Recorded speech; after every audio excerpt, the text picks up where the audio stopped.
So as you can see, we have two frogs here. One is, we believe, or rather obviously, is a female frog, which has the eggs inside her, and she needs to be fertilized in order for them to hatch. So I think that she needs to be fertilized in order to give the frog spawn. But I may be wrong in saying that. In any case, she does need to be fertilized, and we don't know whether she has been or whether she will be. The other frog, we're not even sure if it's a male. So we'll see.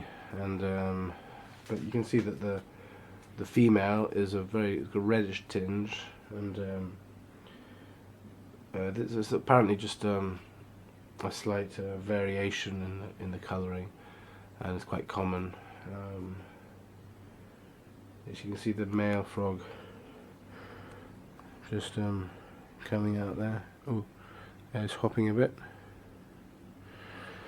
So they seem to be much happier now that they've got grass in there, and one of my sons has had a lot of fun arranging all the grass. Before it was just mud, and I think they really seem to enjoy being in this new grassy cage, and the light, I think, is appreciated by them as well. So yeah, this is so I think the pink is a good example of variation, because as a Christian I certainly do not believe in evolution between species, but as Professor John Lennox of Oxford says, he doesn't think there's enough evidence for it. But we see things like small variations, small changes within the species, and Darwin, of course, saw the same with finches' beaks when he went to the Galapagos Islands. But you can't see any species becoming another species, and there's not even fossil evidence for that. So yeah, but I do believe in, so it's called microevolution. This is the small changes, such as skin coloration with the frog here, or beak length, etc. And macroevolution would be evolution between species, which is not, there's not evidence for that. Actually, interestingly, in one of Darwin's letters to Wallace, he says that something along the lines of, I think it's around 1860, or it's in the 1860s, that letter. You can find it on the internet. He says that he feels that there, what does he say? He says,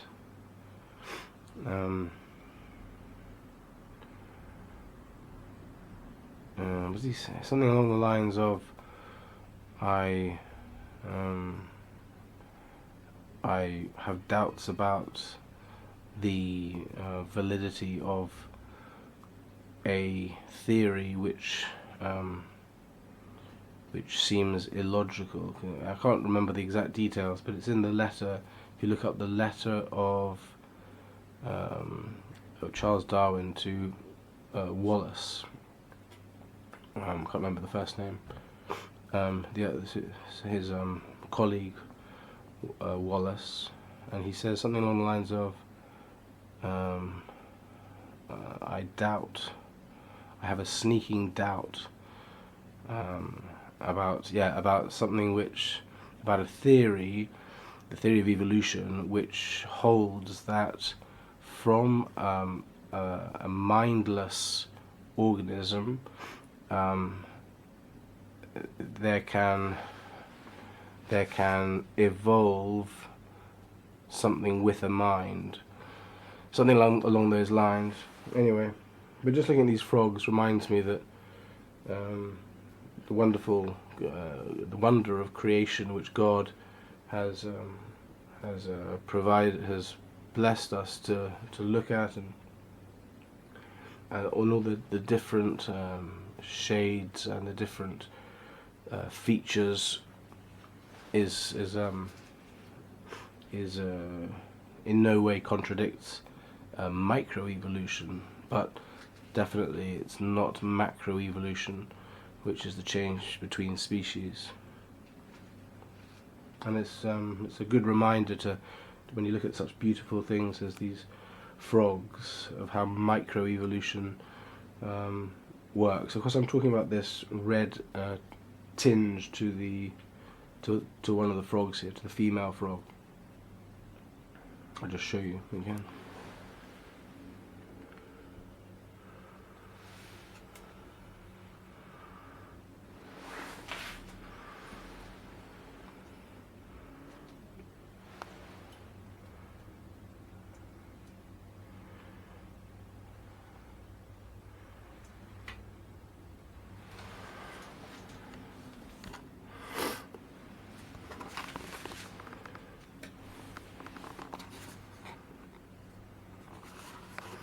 Yeah, so some scientists that I would recommend, our atheist scientist friends to consider, would be John Lennox from Oxford University, or David Berlinski from the Sorbonne, and he's a leading figure in mathematics, as is John Lennox. It's their speciality, but they're scientists, of course, as well.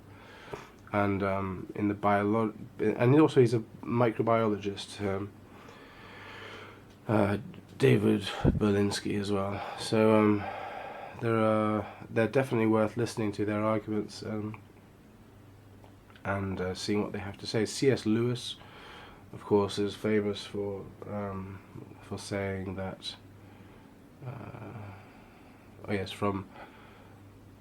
That it is impossible to believe that from mindless, unguided, from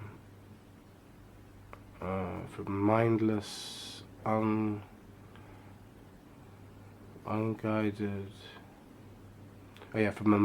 unguided process, that there can be evolved a mind that can think rationally.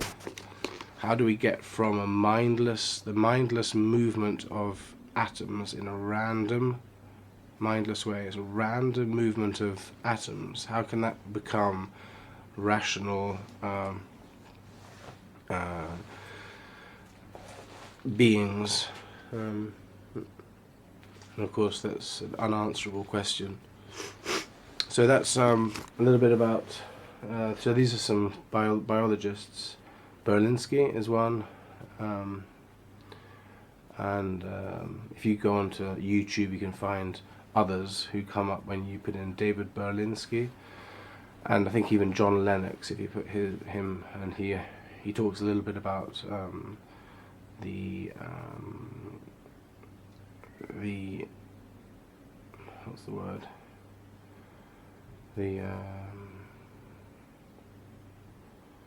the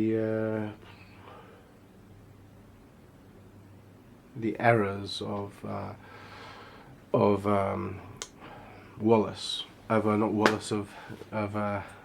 Darwin, and look at that letter as well. I think it's 1865, a letter anyway from Darwin to somebody called Wallace, where he says that he has some doubts about his theory. That's an interesting letter to read. So I'll leave you with the last view of the two frogs, which, in my opinion, demonstrate very nicely the variation within species.